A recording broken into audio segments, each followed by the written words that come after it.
As we have discussed time and again on this show, inflation, crime, and immigration are, without a doubt, far and beyond top issues for voters. According to a recent Harvard Caps-Harris survey released, 74% of voters that were surveyed deem inflation very important, 68% said crime was very important, and 59% view immigration as a concern ahead of midterms. These are big numbers. However, we didn't even need a survey to tell us that. It's obvious that Americans are not happy with how their country looks. Biden's America-last policies do not bode well for the American people, and the proof is in the pudding because Democrats are losing votes and losing momentum. That same Harvard poll also found that inflation, crime, and immigration are all so bad, it could lead to Democrat voters to start voting for Republicans. Quite the surprise. Joining us now to discuss is the Executive Director of Heritage Action and President of Centennial Action Fund, Jessica Anderson. Jessica, it's great to have you on the show. Things are looking so bad that you have Democrats saying that they're going to vote Republican, some for the first time. Welcome aboard. We'd love to have you. I mean, that's exactly what we're at. That's what this country needs. We need to usher in a new era for American greatness. And the only way that we are going to do that is to ensure that every single common sense, freedom-loving American votes on November 8th. They have to vote for their values, for their issues, for the things that we think will turning around crime, restoring safety and security, having a real plan for inflation and getting gas prices back down for what they should be, and ensuring that parents have a say in their kids' education. I mean, these three issues are the issues that are leading the ballot. And so I say if Democrats want to vote Republican, we'd love to see it. Democrats are unhappy with what Joe Biden and his party have given them, and they're looking for other solutions. Now, I want to play a clip of Kari Lake real quick, because I think this really does answer what we need here in the country. Here's Kari Lake, potential future governor of Arizona, answering about the NFL. Let's play this real quick.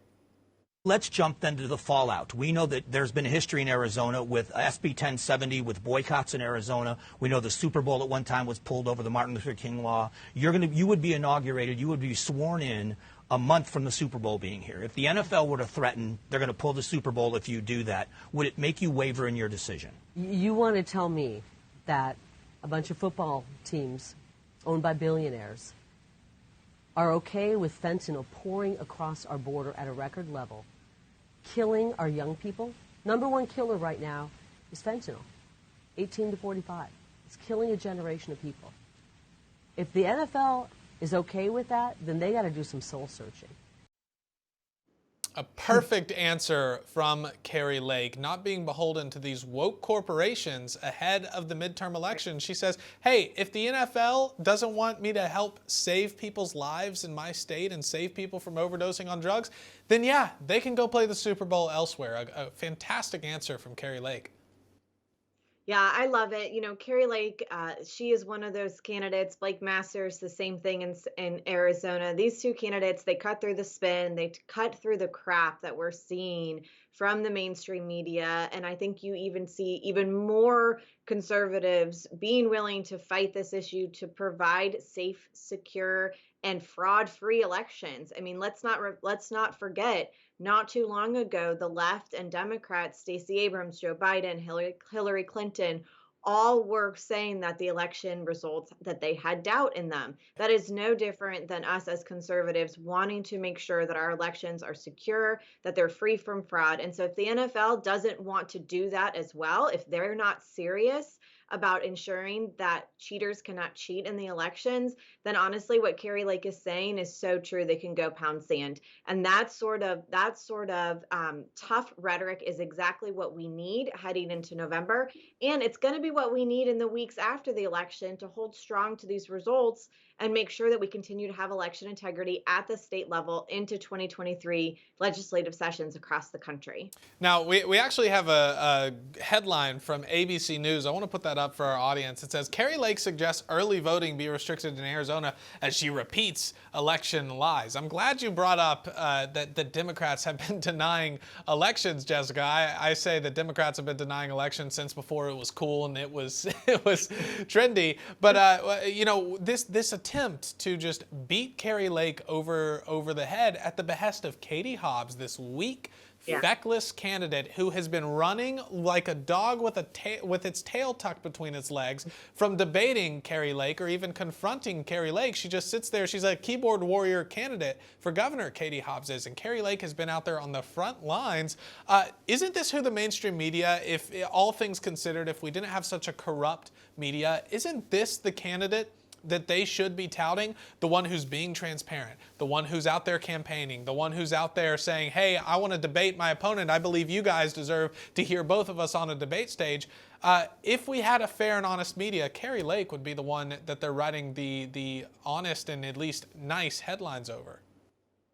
Well, the media refuses to actually talk about the issues. That's why they prop up failed candidates like Katie Hobbs, like Fetterman in Pennsylvania, like Senator Mark Kelly, also in Arizona, and a number of races. We could go on and on and on. They're propping these guys up, not because they're willing to tackle the issues, but because they think it's good, shiny object fodder that will increase their viewership. But the truth is, the American people, voters, we see through this. We want to see people that are actually fighting for the issues that we care about, our families, our businesses, our personal freedoms, our ability to send our kids to school without indoctrination. So when Kari Lake comes out and says, let's talk about the issues, Katie Hobbs, and Katie Hobbs runs into a bathroom like she did the other day on the Project Veritas investigative journalist video that caught her, I mean, you can't help but smile because you then see the realness of how flawed and failing these candidates that the left has actually put up are. So I think we are